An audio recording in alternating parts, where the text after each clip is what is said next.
निर्मला सीतारमण ने वित्त वर्ष 2020-21 का आम बजट सदन की पटल पर रख दिया है। इस बजट में रेलवे के लिए कई बड़े ऐलान किए गए हैं। वित्त मंत्री ने साफ कर दिया है कि तेजस की तरह करीब 150 और ट्रेनें चलाई जाएंगी। और भी क्या खास है इस वर्ष के रेलवे बजट में, देखिए इस रिपोर्ट में।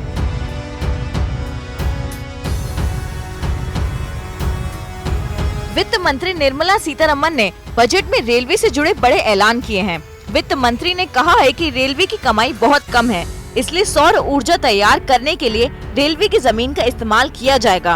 550 रेलवे स्टेशनों पर वाईफाई की सुविधा उपलब्ध है। देश भर में मानव रहित रेलवे क्रॉसिंग को खत्म कर दिया गया है। 27,000 किलोमीटर ट्रैक का इलेक्ट्रिफिकेशन किया जाएगा। सोलर पावर ग्रिड रेल पटरी के किनारे बनाने का प्लान है। 148 किलोमीटर बेंगलुरु उपनगरीय ट्रेन सिस्टम बनेगा। इस पर कुल 18,600 करोड़ रुपए खर्च आएगा, जिसमें 25% केंद्र सरकार देगी। केंद्रीय वित्त मंत्री निर्मला सीतारमण ने रेल बजट को पेश करते हुए साफ, सुरक्षित और समयबद्ध रेल यात्रा का मंत्र दिया। निर्मला सीतारमण ने बताया कि रेलवे इंफ्रा को 2018 से 2030 के बीच 50 लाख करोड़ के निवेश की आवश्यकता होगी। इसके लिए निजी भागीदारी बढ़ाई जाएगी। इस बजट में रेल और मेट्रो की 300 किलोमीटर की परियोजनाओं को मंजूरी दी गई। बजट में राष्ट्रीय परिवहन कार्ड का ऐलान किया गया, जिसका उपयोग सड़क, रेलवे समेत परिवहन के सभी साधनों में किया जा सकता है। वहीं निर्मला सीतारमण ने रेलवे किराए में सुधार के लिए आदर्श किराया कानून बनाने का भी प्रस्ताव किया। इस कानून के जरिए रेल यात्रियों की जरूरत, सुविधाओं और विभागीय आवश्यकताओं को ध्यान में रखते हुए रेलवे किराया तय करेगी। वित्त मंत्री निर्मला सीतारमण ने संसद में पेश किए गए बजट में 150 ट्रेनों को पब्लिक प्राइवेट पार्टनरशिप के तहत चलाने का ऐलान किया है। इसी के साथ उन्होंने ये घोषणा भी की है कि कई पर्यटक स्थलों को जोड़ने के लिए आने वाले दिनों में बड़े पैमाने पर तेजस एक्सप्रेस ट्रेनें चलाई जाएंगी। फिलहाल देश में 2 तेजस एक्सप्रेस ट्रेनें चलाई जा रही हैं। इन दोनों ट्रेनों को चलाए जाने से रेलवे को जो परिणाम मिला है, उससे वो काफी उत्साहित हैं। इसी वजह से वो इन ट्रेनों की संख्या को बढ़ाने पर काम कर रहे हैं।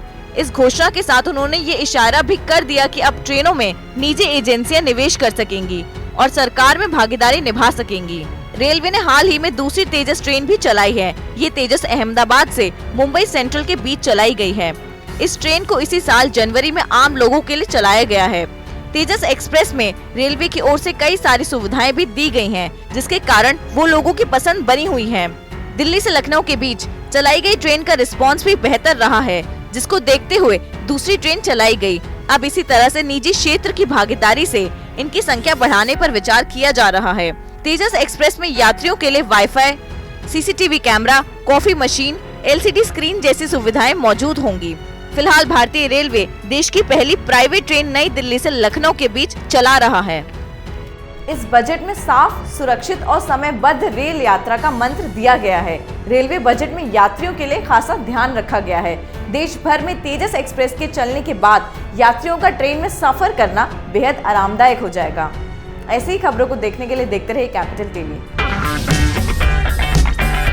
अगर आपको हमारा वीडियो पसंद आया हो तो इसे लाइक करें, हमारे चैनल को सब्सक्राइब करें और हाँ, बेल आइकन दबाना ना भूलें, ताकि आप तक हमारे वीडियो की नोटिफिकेशन पहुंचती रहे। आप अपना सुझाव हमें कमेंट बॉक्स में दे सकते हैं। हमारे साथ जुड़ने के लिए शुक्रिया।